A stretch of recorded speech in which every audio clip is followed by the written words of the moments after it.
Bien-aimé Seigneur, toi, Dieu éternel, encore une fois, nous regardons au trône de la grâce. Pensons au psaume 1, que nous puissions être réellement plantés auprès des courants d'eau et que nous puissions porter du fruit, car toi-même tu as dit que nous devons porter du fruit et que notre fruit demeure. Bien-aimé Seigneur, aie ton chemin aujourd'hui et dans tout temps, jusqu'à ce que nous passions de la foi à la vue. Sois avec nous, conduis-nous et parle avec nous, agis d'une manière surnaturelle. Ta parole, elle produit toujours qu'elle produise l'effet pour lequel tu l'as envoyé et qu'elle ne revienne pas sans effet. Nous t'avons remis tout et te demandons, sois avec nous. Dans le Saint-Nom de Jésus. Amen. Vous pouvez vous asseoir. Au Seigneur notre Dieu, soit beaucoup de reconnaissance pour sa grâce et sa fidélité, pour tout ce qu'il a déjà fait. Aujourd'hui déjà, nous avons eu des témoignages merveilleux que nous avons entendus dans le bureau de ce que Dieu a fait. Et nous nous réjouissons simplement de ce que dans notre temps, la confirmation n'est pas restée, mais que nous pouvons expérimenter encore les jours bibliques comme autrefois. Et que nous remercions Dieu qu'après le retour à la maison du frère Branham, tout n'a pas comme ça cessé, non. C'est seulement une nouvelle phase qui a commencé et que par la grâce de Dieu, la même parole, le même message, nous avons la grâce de le porter et de faire confiance au Seigneur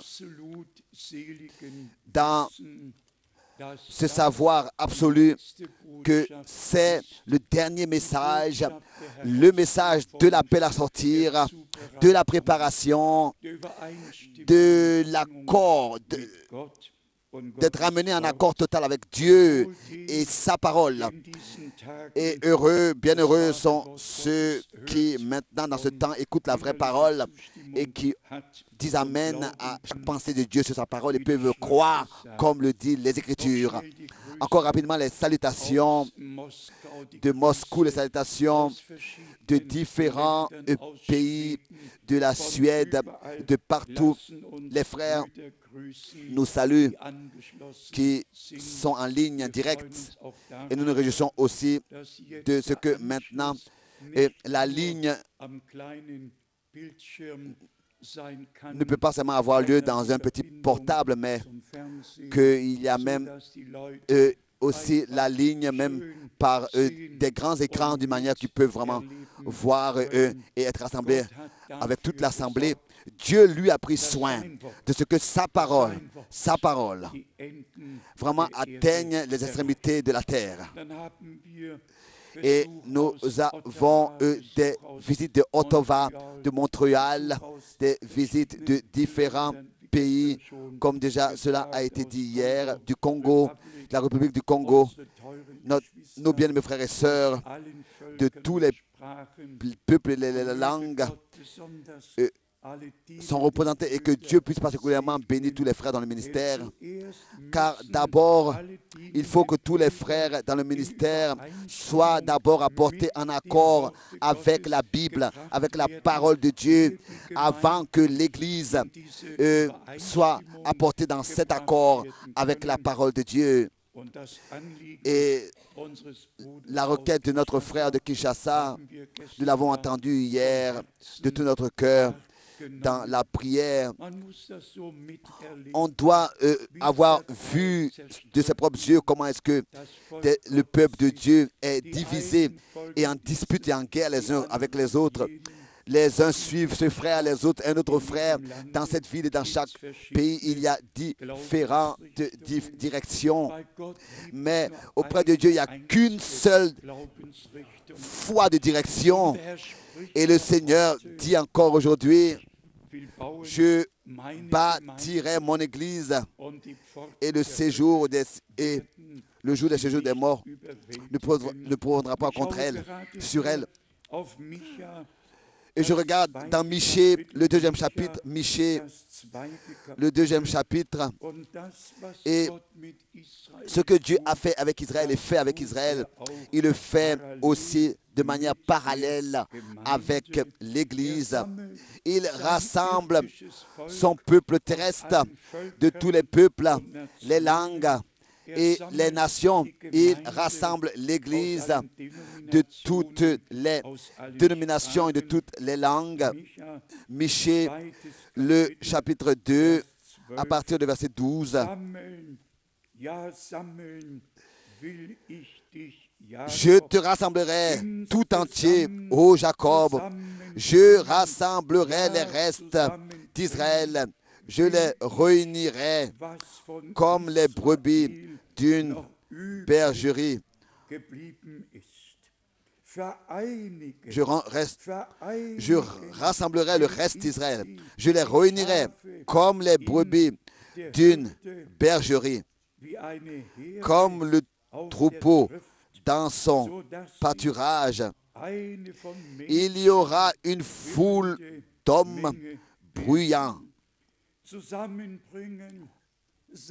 Réunira, rassemblera.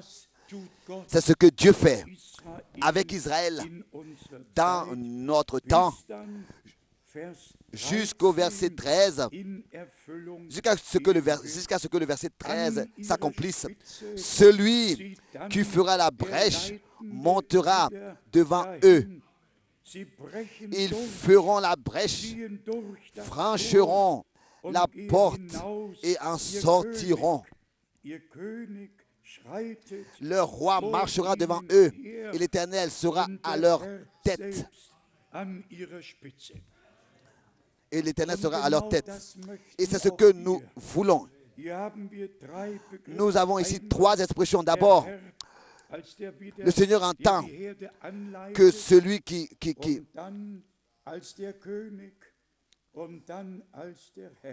d'abord entend que la brèche, le roi est à leur tête. Le Seigneur est tout en tous. Il est berger, il est la tête, il est celui qui fait la brèche. Et nous voulons qu'il soit la tête, qu'il soit le berger et que nous puissions le suivre. Ensuite, les prochains versets rapportés à notre temps dans Michée chapitre 3, principalement concernant tout ce qui n'est pas en accord avec Dieu et la parole de Dieu.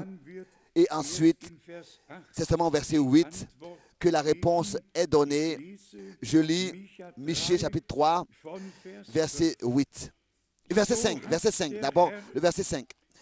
Ainsi parle l'Éternel sur les prophètes qui égarent mon peuple, qui annoncent la paix si leurs dents ont quelque chose à mordre, et qui publient la guerre si on ne leur met rien dans la bouche. Ici, c'est le Seigneur qui parle de manière très compréhensible et claire. Celui qui pense à Matthieu 24 et à Marc 13, il est parlé de faire attention à ce que personne vous séduise et vous égare, car il y aura des faux prophètes et des faux Christ qui apparaîtront, mais ils trouveront leur fin. Ils auront leur fin. Ensuite, cela continue encore ici au verset 6. À cause de cela, vous aurez la nuit et plus de vision. Vous aurez les ténèbres et plus de prophéties, plus d'oracles. Le soleil se couchera sur ses prophètes.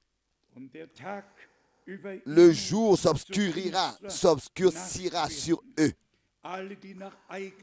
tous ceux qui prophétisent selon leur propre chef et qui égarent le peuple, leur fin est déjà conclue auprès de Dieu.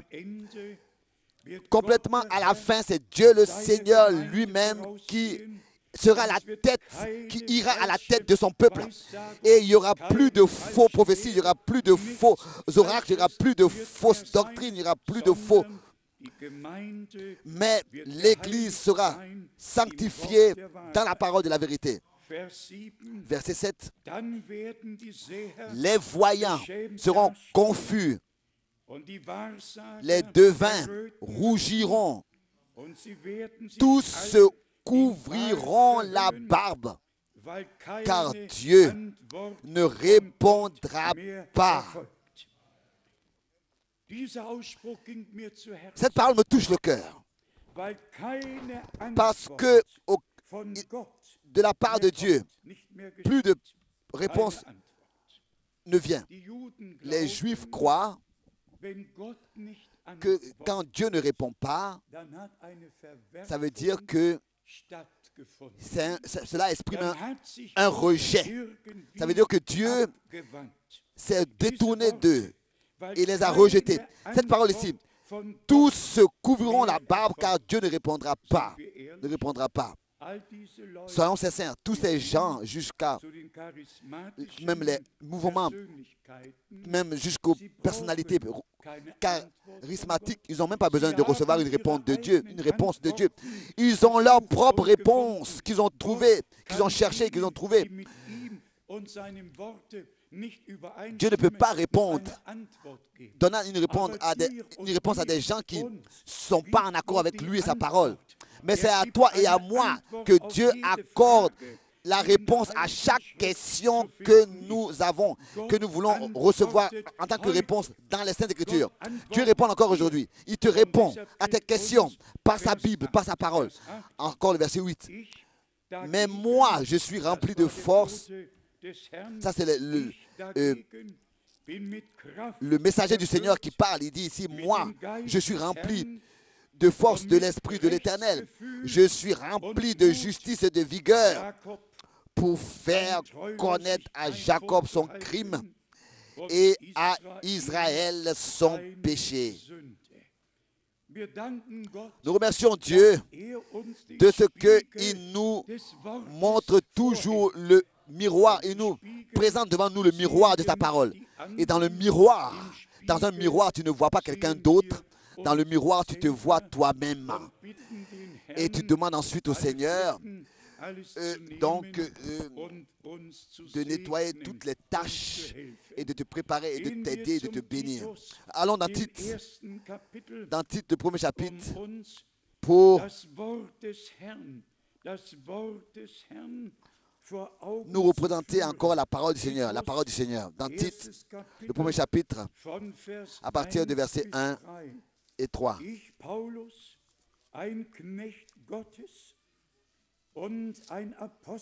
Paul, serviteur de Dieu et apôtre de Jésus-Christ, pour la foi des élus de Dieu et la connaissance de la vérité qui est selon la piété, lesquels reposent sur l'espérance de la vie éternelle promise.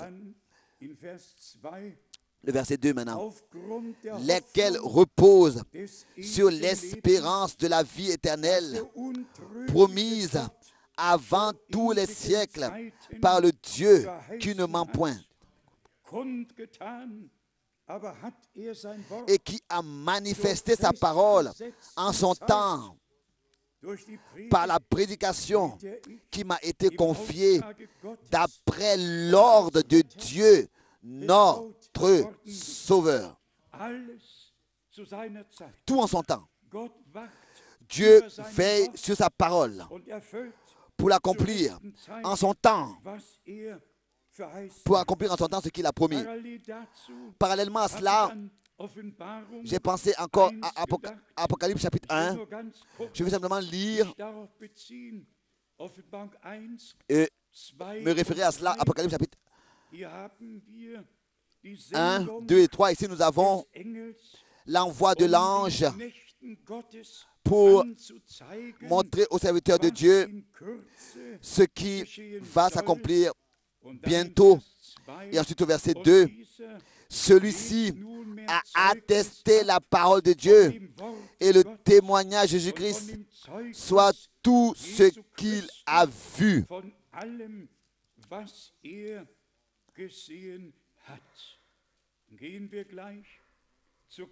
Et allons tout de suite au chapitre 2.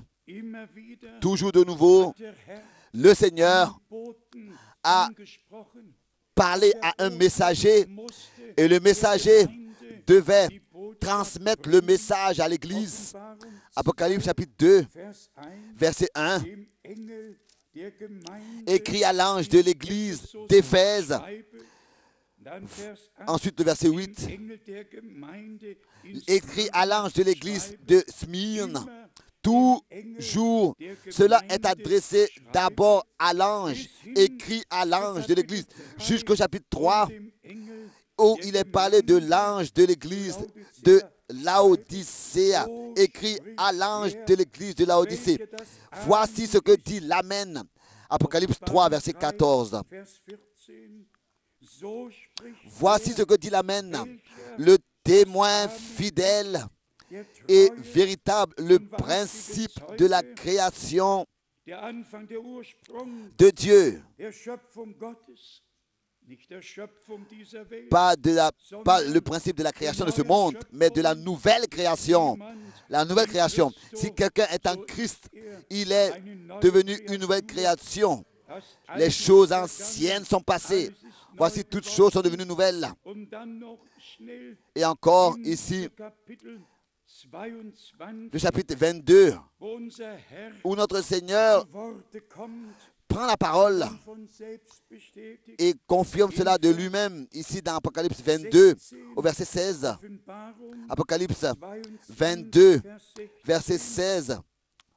Moi, Jésus, j'ai envoyé mon ange pour vous attester ces choses dans les églises. Je suis le rejeton et la postérité de David, l'étoile brillante du matin. Maintenant arrive ce qui doit être précisé.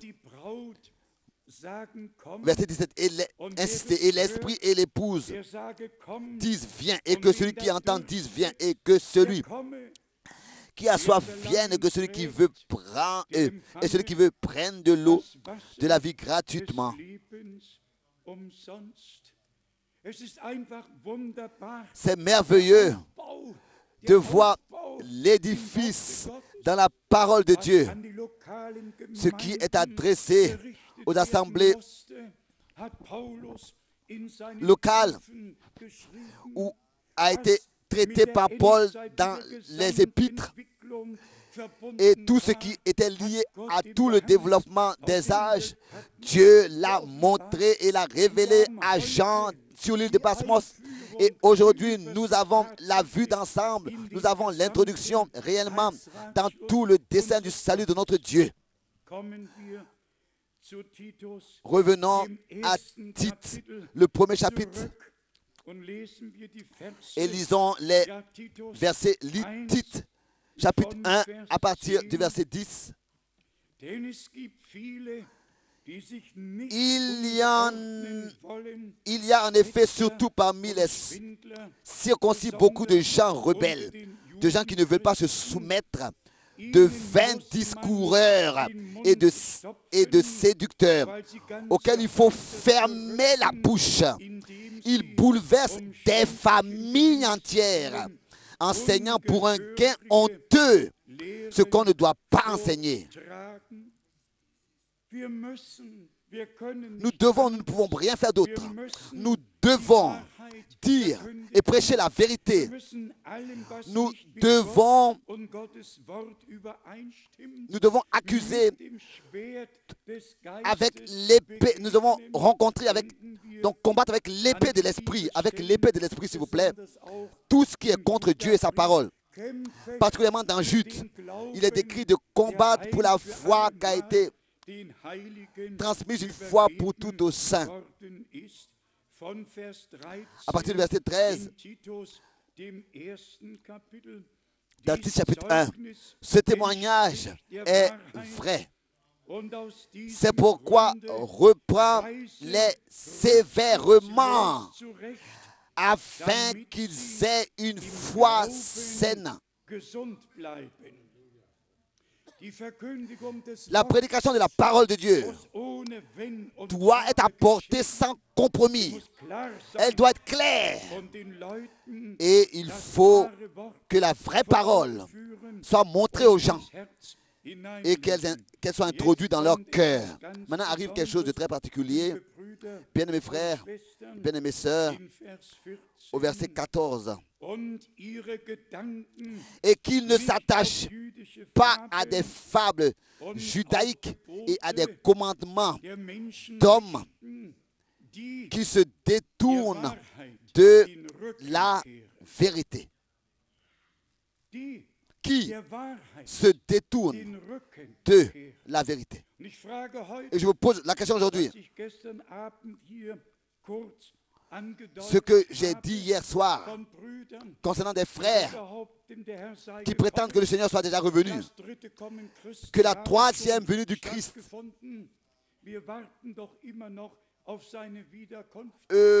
a déjà eu lieu, etc. Mais nous attendons encore le retour du Seigneur.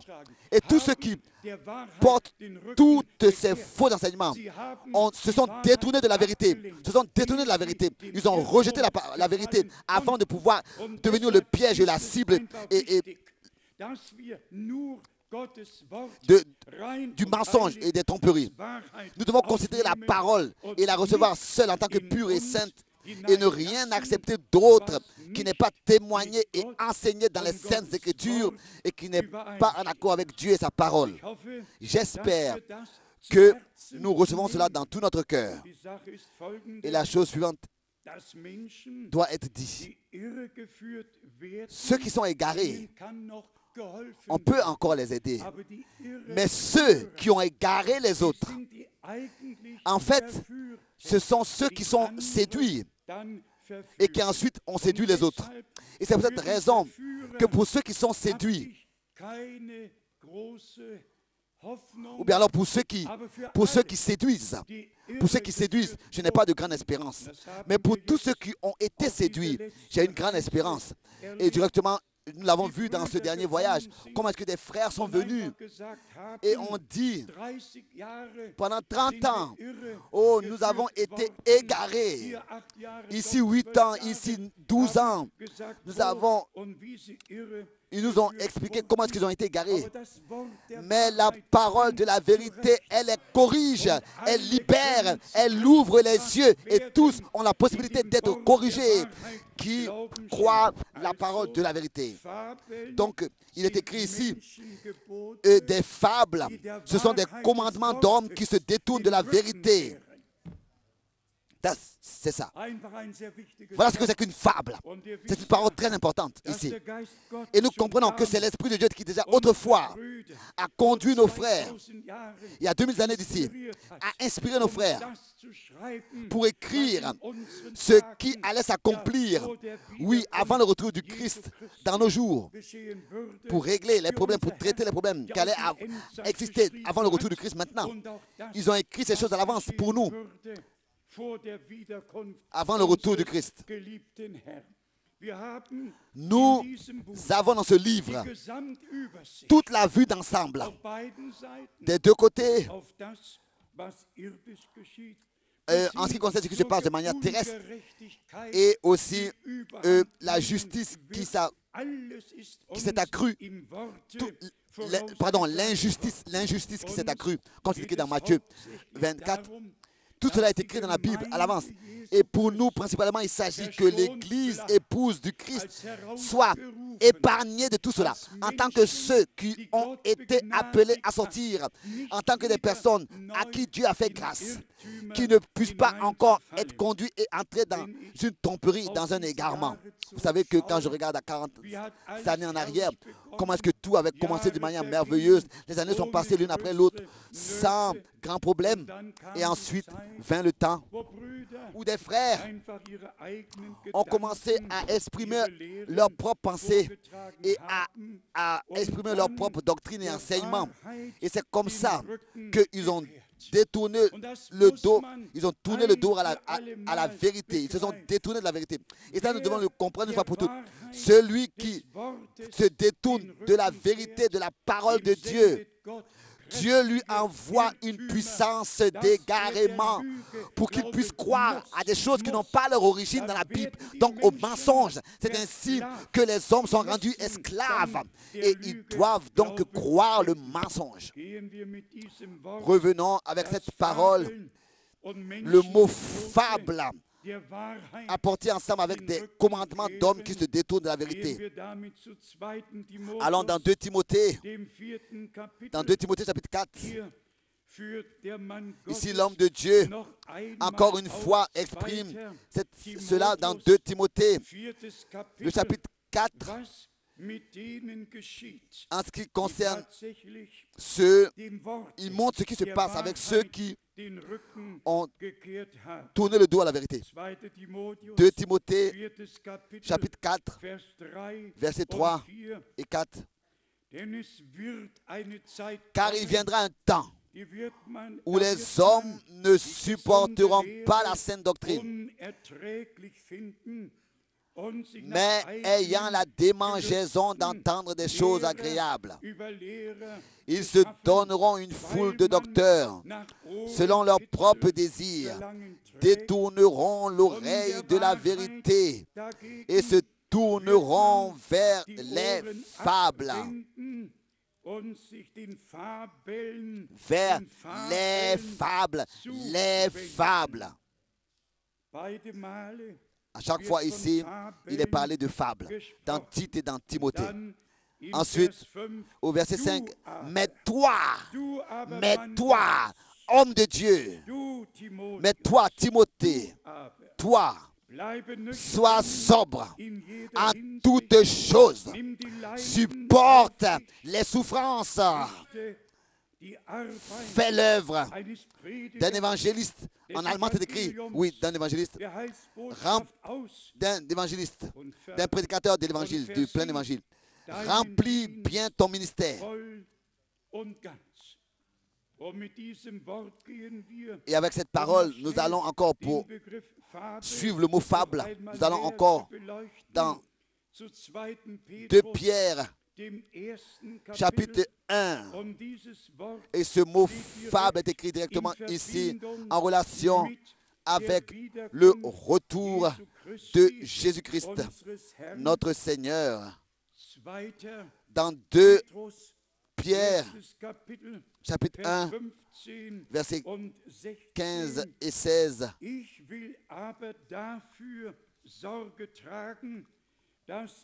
Mais j'aurai soin qu'après mon départ, vous puissiez toujours vous souvenir de ces choses.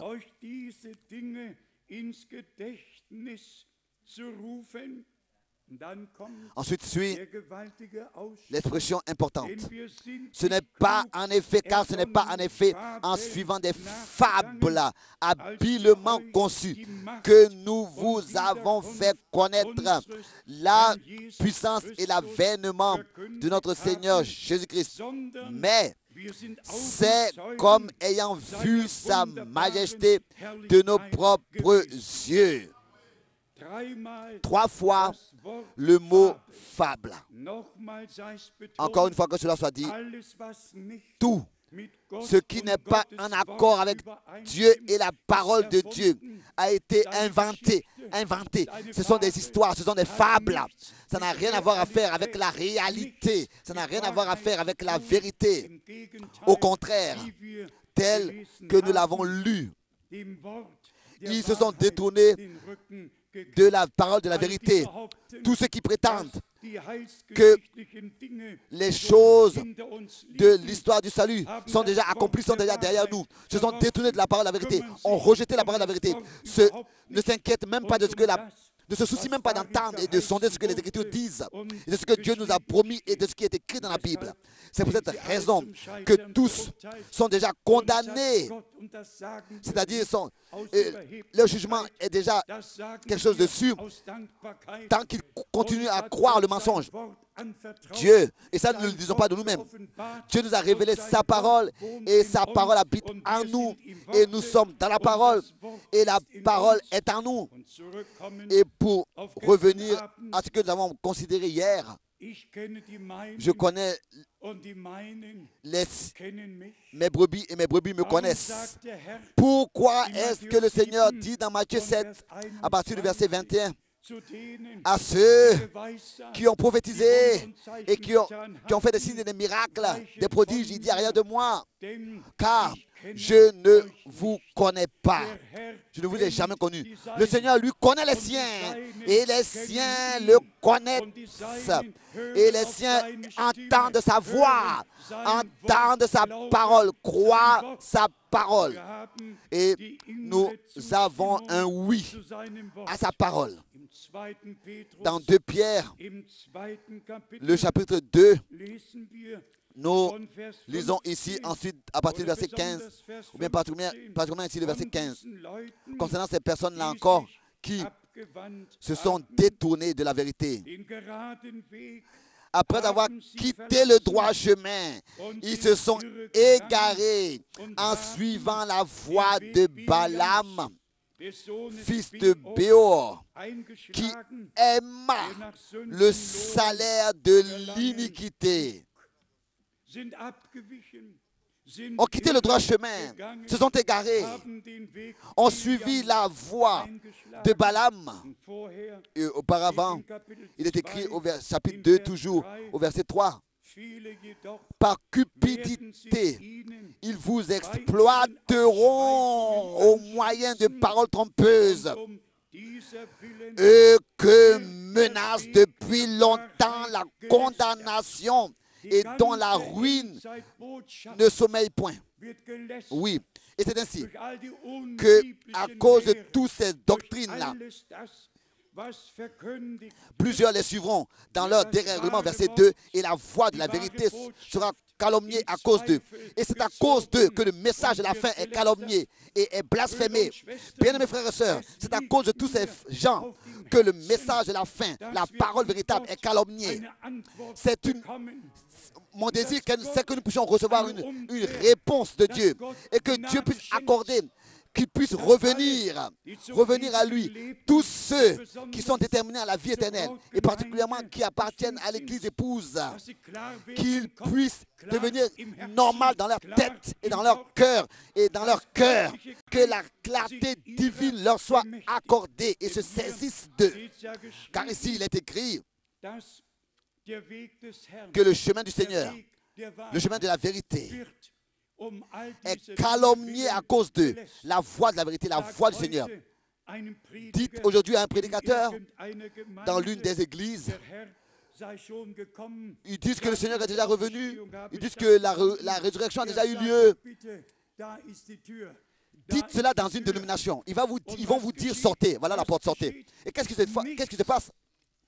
Allez dire une telle chose dans une dénomination. Ils vont vous dire sortez. Ils se sont détournés de la vérité. Et que nos prières aujourd'hui vraiment soient exaucées de Dieu. Que dans le monde entier, dans le message, un appel à sortir, à revenir à la Bible ait lieu. Et qu'on puisse leur dire, bien-aimés, vous ne pouvez pas continuer comme ça. Le retour du Seigneur est devant la porte. Et Dieu a le droit dans son Église de dire ce qu'il veut par sa parole, par les Écritures, et de placer les Écritures sur le chandelier. Et nous avons encore d'autres versets bibliques que nous pourrions encore lire dans 2 Pierre chapitre 3. Et ici, il est écrit dans 2 Pierre chapitre 3, verset 2. Afin que vous vous souveniez des choses, des paroles annoncées d'avance par les saints prophètes et du commandement du Seigneur et Sauveur, enseigné par vos apôtres.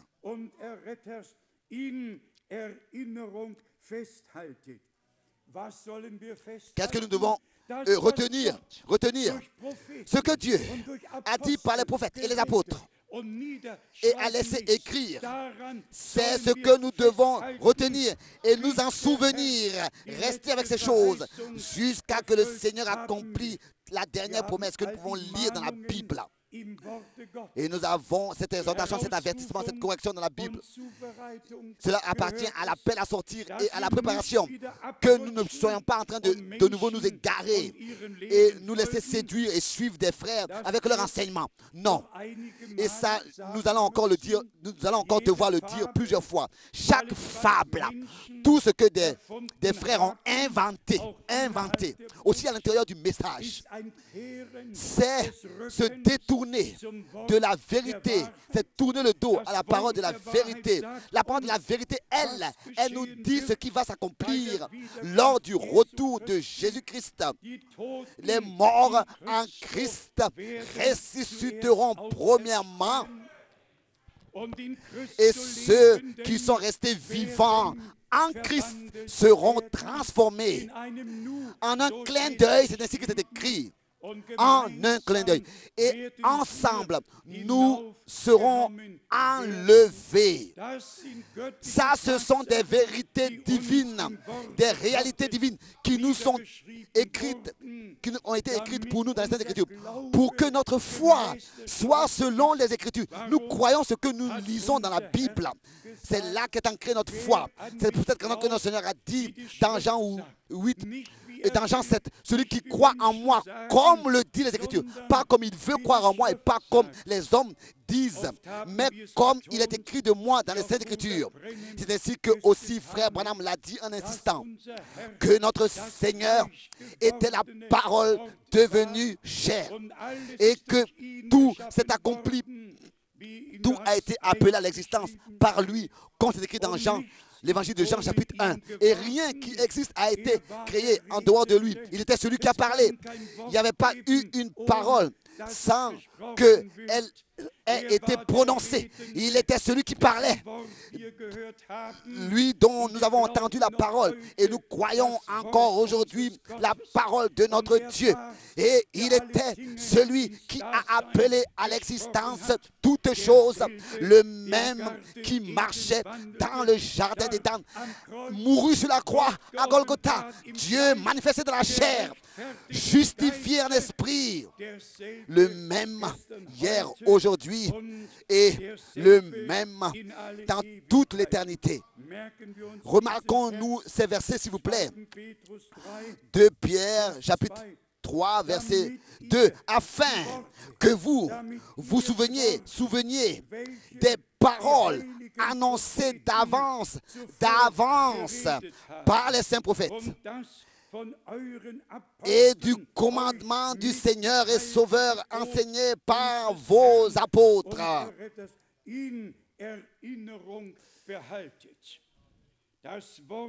La parole est une lampe sur notre chemin. Et nous remercions Dieu de ce que sa parole révélée est dans notre cœur. Et la même révélation que les apôtres et que les prophètes avaient, la même inspiration qui était sur Frère Branham, t'a été aussi accordé, m'a été aussi accordé. La même compréhension, la même révélation. Pourquoi? Parce que Dieu, par sa grâce, a rétabli la relation entre nous et lui aussi. Je lis dans 2 Pierre, le chapitre 3, maintenant à partir du verset 2 Pierre, chapitre 3, verset 14. 2 Pierre, chapitre 3, verset 14. Seid in Erwartung dieser Dinge eifrig bemüht. C'est pourquoi, bien-aimés, en attendant ces choses, appliquez-vous à être trouvés par lui sans tache et irréprochable dans la paix. Donc, nous avons des corrections, des exhortations, des avertissements, des enseignements, des instructions et ensuite suit une parole adressée directement à nous. C'est pourquoi, bien-aimés, après tout cet enseignement, après tout cet avertissement, il est dit, c'est pourquoi, bien-aimés, en attendant ces choses, appliquez-vous à être trouvés par lui, particulièrement avant le retour du Seigneur, car c'est dans le contexte de son retour, cela est montré ici au verset 9, de Pierre chapitre 3, verset 9. Le Seigneur ne tarde pas, au verset 9, dans l'accomplissement de la promesse, comme quelques-uns le croient, mais il use de patience envers vous, ne voulant pas qu'aucun périsse, mais voulant que tous arrivent à la repentance. Dieu est un Dieu fidèle. Même si les choses nous semblent longues, soyons sincères, qui aurait pensé que Frère Branham, en 1933, il lui avait été dit que le message qui lui a été confié sera précurseur du retour du Christ? Qui aurait pensé que cela aurait duré jusqu'à que les derniers soient appelés à sortir, qui se trouvent quelque part dans les extrémités de la terre? Mais c'est Dieu qui détermine le temps. C'est lui qui a fait un plan d'éternité en éternité. Tous, nous aurions souhaité que cela ait déjà eu lieu.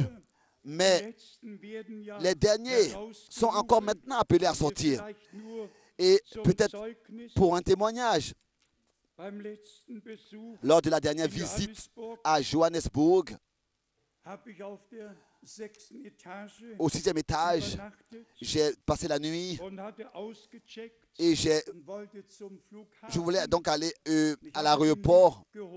J'ai appelé l'ascenseur et il y a un jeune homme qui arrive, plus grand que moi. Et bien sûr, how are you, sir? Et ensemble, nous sommes descendus avec l'ascenseur. Et nous avons peut-être en tout, pas plus que 3 minutes, parlé l'un avec l'autre. Pas plus. Seulement le temps pour descendre. Et nous sommes un peu restés encore ensemble devant l'ascenseur, et j'ai sorti mon étui et je lui ai donné une carte de visite, et je lui ai dit, sœur, si Dieu vous a parlé, vous pouvez m'appeler. Et je venais juste de revenir du voyage, et voilà que déjà le mail était déjà arrivé. Et cet homme était manager, un manager, je n'ai même pas su, je ne savais même pas qui c'était, manager de l'hôtel Hilton à Johannesburg, le manager, le chef. Je ne savais même pas qui c'était, et je crois qu'il a dit, pasteur, quelques minutes. C'est quelques minutes avec lesquelles, quelques paroles dans les quelques minutes que vous m'avez adressées. J'ai reconnu que je suis perdu et que j'ai besoin du salut. Et que je dois naître de nouveau, comme l'enseigne la Bible, pour entrer dans le royaume de Dieu. 3 minutes, pas plus de 3 minutes. Et nous avons déjà apporté à cette personne des brochures. Vous voyez, Dieu appelle les derniers à sortir. Pourquoi est-ce que je dois appeler l'ascenseur et que l'homme doit venir et nous descendons ensemble? Pourquoi? Et nous n'avons pas parlé de temps, du soleil ou bien de la pluie, mais seulement, même pas le temps de se faire connaître qui êtes-vous. Non, seulement rendu un témoignage, le Seigneur est fidèle. Revenons à Hébreux, le chapitre 9, pour vous montrer à tous les frères, particulièrement pour tous les frères qui insistent et disent que le Seigneur est déjà revenu. Non, je le répète encore une fois, tant que nous sommes ici sur terre, le Seigneur n'est pas encore revenu. Car quand il reviendra, nous partirons. Nous monterons, nous serons enlevés. Je voudrais, en ce qui concerne la deuxième venue du Christ, encore insister en lisant dans Hébreux le chapitre 9. Hébreux chapitre 9, verset 28.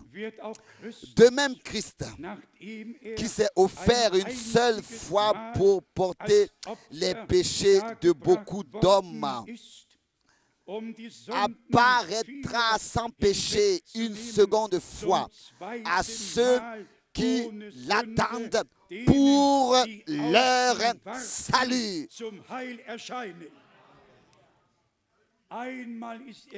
Il est venu une fois pour ôter le péché. Pour la deuxième fois, il revient pour nous enlever, nous qui avons reçu la grâce de lui.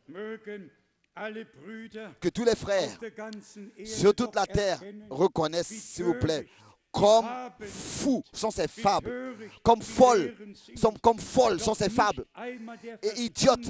Même la pensée humaine ne peut pas accepter ces choses. Quelqu'un qui est normal, encore moins l'esprit et l'âme. Si déjà nos pensées ne peuvent même pas accepter, concevoir cela. Et ceux qui ont reçu la parole véritable, la parole elle est claire, on peut la suivre, on peut la comprendre. Chaque enseignement biblique nous conduit au but, c'est-à-dire dans l'accomplissement de ce que Dieu a promis. Dans 1 Corinthiens, le premier chapitre, nous lisons les paroles merveilleuses que Paul autrefois déjà a adressées aux églises qui ont attendu le retour du Christ. 1 Corinthiens, le premier chapitre, à partir du verset 7. Pardon, du verset 7. Verset 1 Corinthiens, chapitre 1, verset 7. 1 Corinthiens, verset 1, le premier chapitre, verset 7. 1 Corinthiens, chapitre 1, verset 7. De sorte qu'il ne vous manque aucun don dans l'attente où vous êtes de la manifestation de notre Seigneur Jésus-Christ. Il vous affermira aussi jusqu'à la fin pour que vous soyez irréprochables au jour de notre Seigneur Jésus-Christ. Irréprochables au jour de notre Seigneur Jésus-Christ. Ensuite, la fidélité de Dieu nous est montrée. Dieu est fidèle.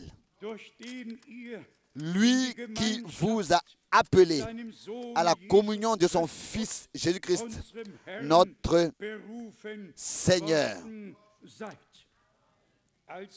Donc, Dieu lui-même est fidèle.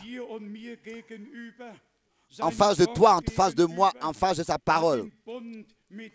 Il a fait une alliance avec nous.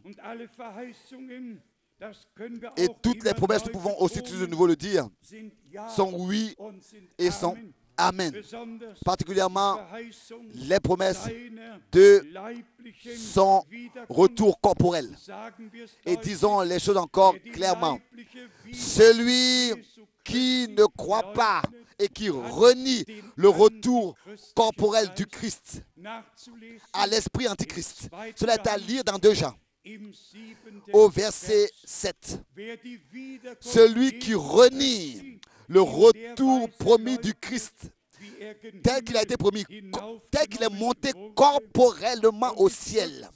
Et la Bible, c'est ainsi qu'il reviendra. Et la Bible dit dans Actes chapitre 1, verset 11, le même Jésus qui est monté du haut des cieux corporellement reviendra de la même manière avec laquelle vous l'avez vu monter au ciel.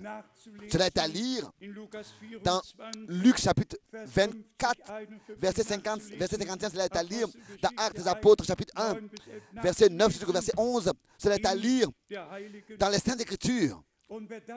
Et celui qui renie ça, celui qui prétend que le Seigneur serait déjà revenu spirituellement, la résurrection a eu lieu de manière spirituelle, l'enlèvement a eu lieu de manière spirituelle. Non, c'est un esprit antichrist. Lors du retour de notre Seigneur, les morts ressusciteront de manière incorruptible.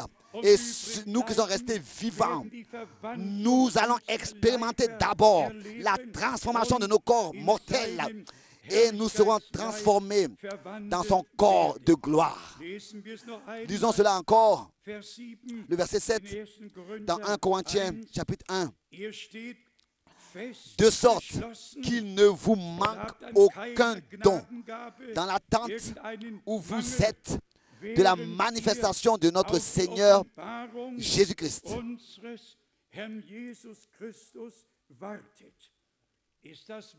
Est-ce que la parole n'est pas adressée à nous, bien-aimés frères et sœurs, adressée à nous dans ce temps? Est-ce que Dieu n'a pas vu la fin avant le commencement? Est-ce qu'il n'a pas pu par son esprit révéler ces choses à l'avance? Autrefois révéler ces choses à l'avance, telles que devant nos yeux aujourd'hui, elles deviennent une réalité. Allons dans Philippe au chapitre 3. Ici, partout, Paul a fait de son sujet principal le retour du Christ.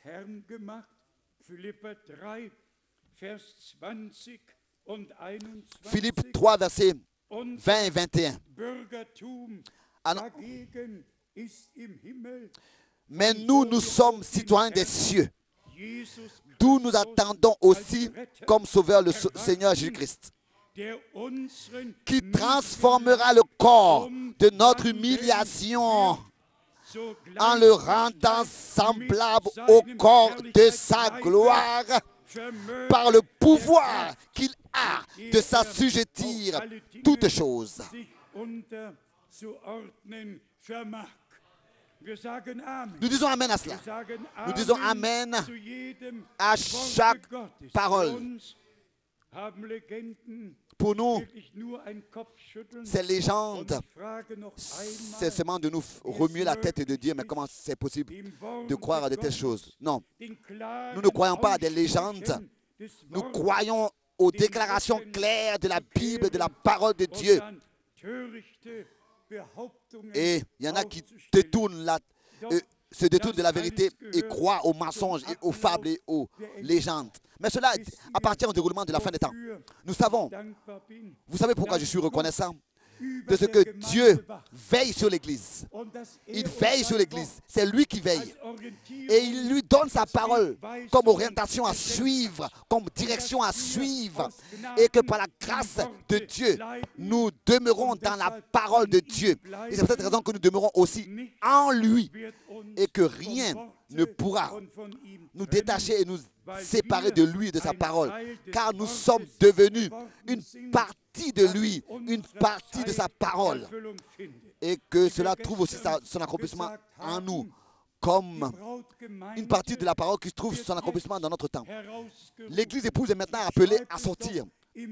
J'écris dans la lettre circulaire que alors que Dieu, dans l'Ancien Testament, avait donné la loi, avait donné les commandements.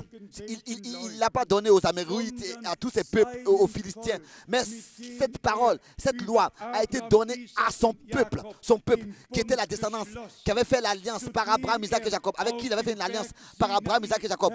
Ceux pour qui il est descendu sur la montagne du Sinaï en feu, d'une manière que, avec des trompettes, d'une manière que le peuple avait dit, oh, que ce soit Moïse qui parle avec nous.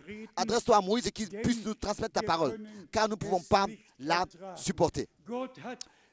Dieu, c'est avec son peuple, ce peuple de qui il disait, laissez sortir mon peuple, ce peuple de qui il disait, laissez sortir mon fils, mon premier-né. Les deux choses sont écrites dans Exode chapitre 3 et aussi dans les autres chapitres. Laisse sortir mon peuple, laisse sortir mon fils, laisse sortir mon premier-né. Déjà là, le droit d'aînesse a été exprimé. Mon peuple, mon fils, mon premier-né. Nous avons le droit d'aînesse de la part de Dieu. Nous l'avons reçu. Jésus-Christ est le premier-né entre plusieurs frères, parmi plusieurs frères. Et nous sommes nés du même esprit que lui. Le même Saint-Esprit qui avait couvert Marie de son ombre, c'est le même Saint-Esprit qui a couvert le jour de la Pentecôte l'Église de son ombre. Et rien ne se passe par l'honneur et par la force, mais par le Saint-Esprit qui, en toutes choses, par la grâce de Dieu, produit l'effet de toutes choses. Donc, nous ne nous soucions de rien, seulement d'une seule chose, que nous puissions demeurer dans la parole, croire comme le dit les Écritures, comme l'a dit l'Écriture, et demeurons persévérants jusqu'à la fin, sachant que le Seigneur prendra lui-même soin à ce que nous soyons achevés, sans tache, irréprochables, devant lui. C'est peut-être raison qu'il est écrit dans Philippiens, le chapitre 4, versets 6 et 7, et dans la première partie du verset 8. Nous voulons lire Philippiens chapitre 4, verset 6, 7, et la première partie du verset 8. Ne vous inquiétez de rien, mais en toutes choses, faites connaître vos besoins à Dieu par des prières et des supplications avec des actions de grâce. Est-ce que vous remarquez la sagesse de Dieu après cette expression merveilleuse? Ne vous inquiétez de rien. Il n'est pas écrit restez couché, dormez et rêvez. Ne vous inquiétez de rien. Non. Ici, après cette parole, ne vous inquiétez de rien. Mais ensuite, il est dit, bien ensuite, en toute chose, faites connaître vos besoins à Dieu, vos besoins. Il y a des besoins par des prières et des supplications avec des actions de grâce. Faites connaître à Dieu. Alors, donc, ne vous inquiétez de rien, mais faites en toute chose, faites connaître ce qui est dans votre cœur, ce qui est dans votre vie, ce qui n'est pas encore tel que ça doit être. Faites-le savoir à Dieu. En tout cas, est-ce que vous avez remarqué, et si aujourd'hui nous posions la question, les besoins sont différents, les épreuves dans lesquelles nous sommes et les problèmes dans lesquels nous pourrons être sont différents dans les individus, dans chaque individu. C'est peut-être raison qu'il est écrit. C'est peut-être raison qu'il est écrit. Mais en toute chose, l'un pourra dire, mais oui, mais tu n'es pas dans mon cas. Et l'autre pourra dire à l'autre, mais tu n'es pas dans mon cas. Et chacun pourra dire à l'autre, n'est-ce pas, hein, mais tu n'es pas dans mon cas. Dans mon cas. C'est peut-être raison qu'il est écrit ici, en toute chose. Mais en toutes choses. En allemand, en toute situation. Faites connaître vos besoins à Dieu par des prières. Pourquoi avec des actions de grâce? Pourquoi avec des actions de grâce? Parce que dans la prière, nous avons déjà la certitude que Dieu nous a déjà exaucés. Que Dieu nous a déjà exaucés. Que tout de suite, nous ajoutons à la supplication des actions de grâce. Et si nous avons fait ces trois choses, alors le verset 7 s'accomplit. Alors la paix de Dieu, qui surpasse toute intelligence, après les actions de grâce, gardera vos cœurs et vos pensées en Jésus-Christ. Alléluia. Croyons-nous cela? Alors, c'est ensuite que la paix de Dieu, qui surpasse toute intelligence, gardera vos cœurs et vos pensées en Jésus-Christ. Et s'accomplira ensuite ce qui est écrit au verset 8. Au reste, frères, que tout ce qui est vrai, tout ce qui est honorable, tout ce qui est juste, tout ce qui est pur, tout ce qui est aimable, tout ce qui mérite l'approbation, ce qui est vertueux et digne de louange, soit l'objet de vos pensées. Je crois que le Seigneur, avec nous tous, va recevoir ce qui nous revient de plein droit. Nous n'avons pas besoin de le faire cela de nous-mêmes. Nous avons seulement besoin de permettre au Seigneur de le faire en nous par sa grâce. Résumons ce que nous avons aujourd'hui considéré devant la face du Seigneur. Le temps de la grâce va vers sa fin. Les signes des temps le montre et nous regardons à Jérusalem, nous voyons comment est-ce que Jérusalem en fait est prise entre les pinces.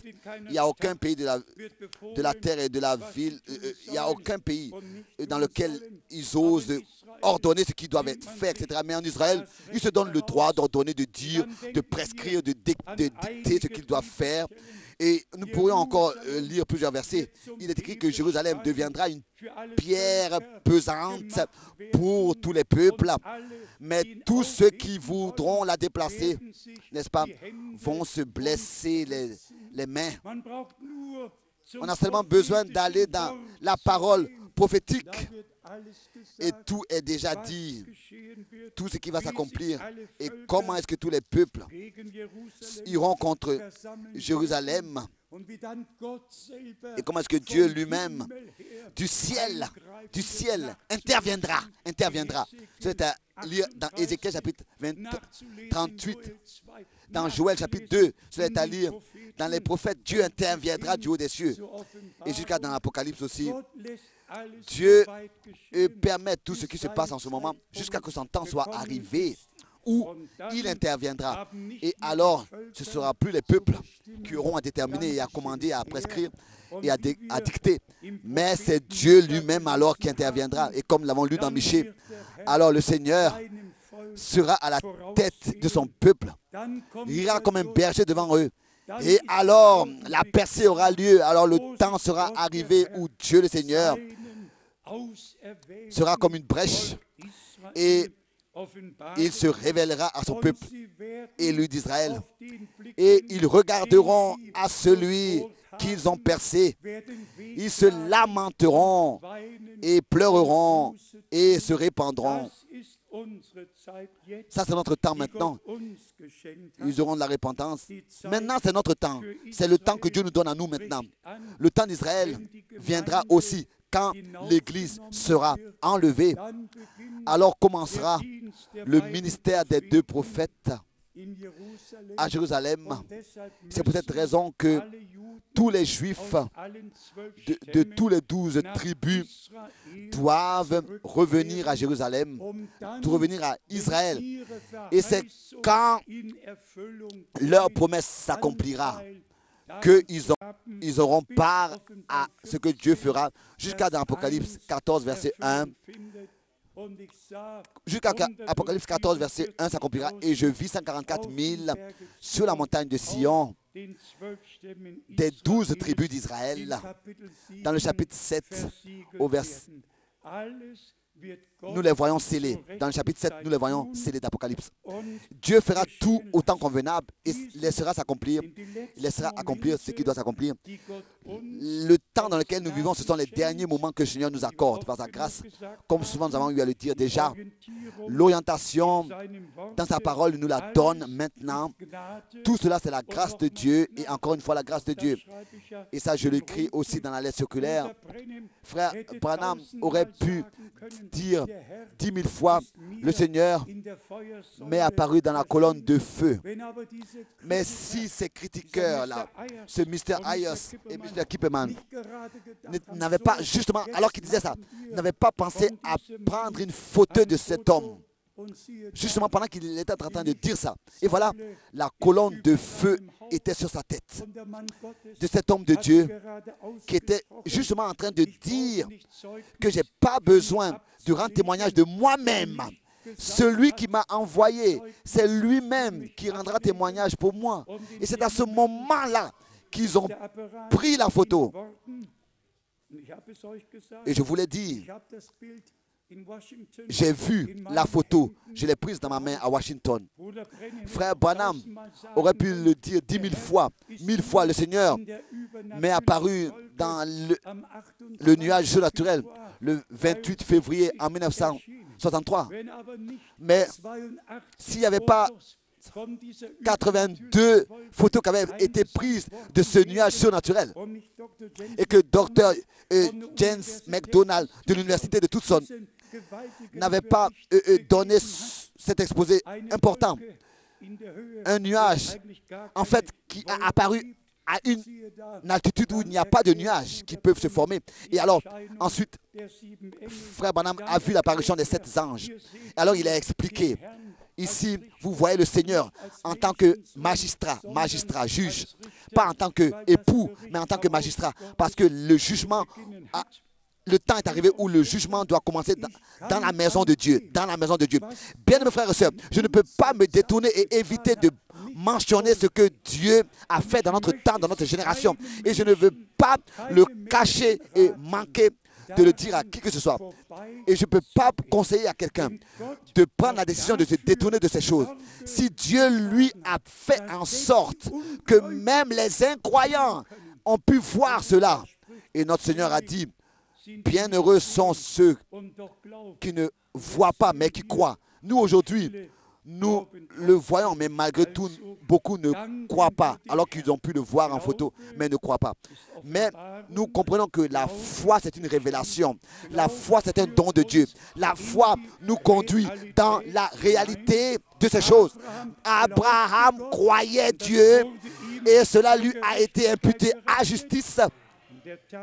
Et le jour vint où le Seigneur disait, après une année, à la même époque, je reviendrai. Et ensuite, donc, tu auras le Fils. Après une année, je reviendrai. À la même époque. Bien, mes frères et sœurs, nous sommes enfants de la promesse. Abraham, le père de la foi. Oh, nous pourrions encore nous approfondir dans ces choses. Disons encore une fois, au nom du Seigneur, tous les enseignements qui ne sont pas bibliques, qui ne sont pas retrouvés dans la Bible, sont des fables. Sont des fables. Et tous ceux qui les croient et les représentent ont tourné, se sont détournés de la vérité. Où reste votre amen? C'est ainsi que nous l'avons dans la parole de Dieu. C'est ainsi que nous l'avons lu dans la parole de la vérité. Ils se sont détournés de la vérité. Tous ceux qui acceptent ces fables-là, ils sont détournés de la vérité pour prêcher ces fables. Pour nous, c'est le contraire. Nous nous sommes détournés de tout ce qui n'est pas scripturel, n'est pas dans la Bible enseigné par les apôtres et les prophètes. Nous nous sommes tournés au Seigneur et nous avons rejeté ces choses. Nous avons dit, Seigneur, que ce soit toi qui parles avec nous. Ton peuple écoute, ton serviteur écoute, ton église écoute ce que tu as à nous dire dans ce temps. Soyez sincères. Est-ce que la parole de Dieu est claire pour chacun? Est claire?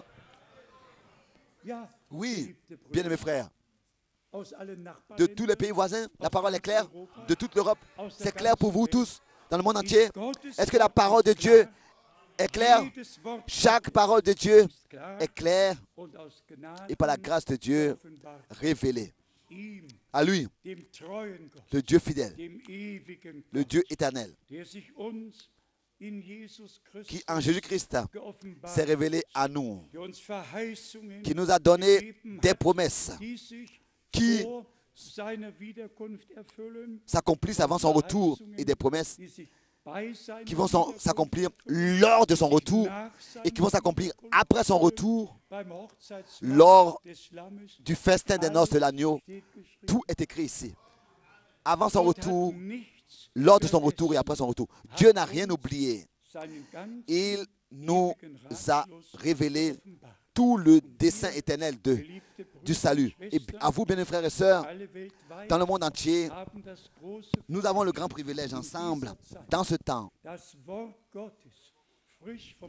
d'écouter la parole de Dieu, de la recevoir révélée fraîchement du haut des cieux, du trône, et descendre directement du trône.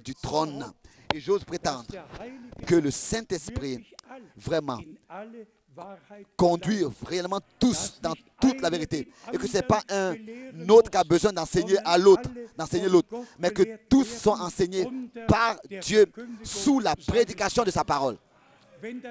Si cela est vrai, dites Amen aussi. Bien sûr, c'est vrai. Nous sommes enseignés par Dieu lui-même. Et comme nous l'avons déjà dit, complètement à la fin, le Seigneur, l'Esprit et l'épouse parlent le même langage.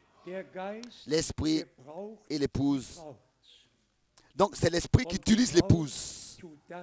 L'esprit utilise l'épouse.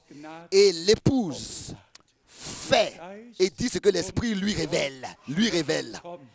Et l'esprit et l'épouse disent viens. Et que celui qui écoute dise viens.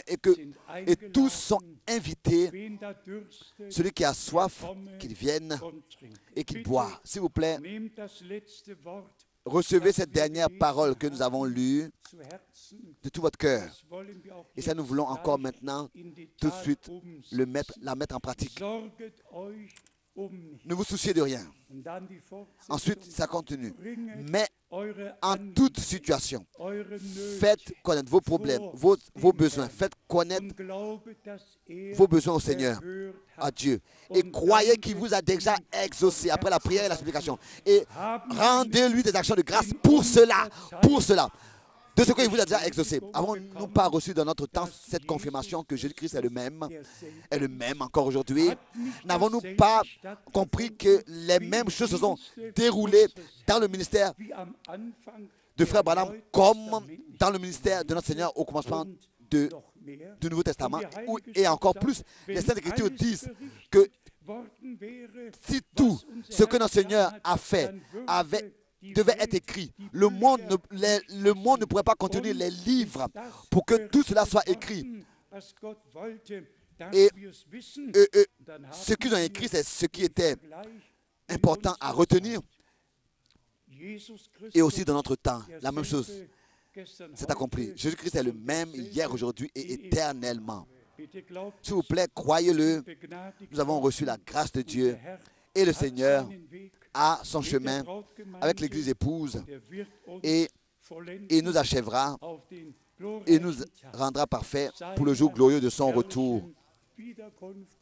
Glorieux, je le crois, que nous y serons tous présents. Celui qui maintenant est présent et entend sa voix et croit sa parole sera aussi présent, entendra aussi sa voix et verra l'accomplissement de son retour personnellement. Que Dieu Seigneur nous bénisse tous et soit avec nous tous. Soyez consolés et soyez fortifiés. Amen.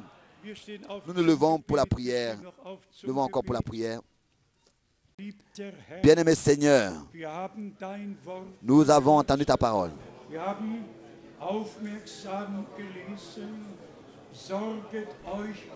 Nous avons lu avec attention. Ne vous souciez de rien. Ne vous inquiétez de rien. Mais nous avons aussi lu avec attention ce qui est écrit.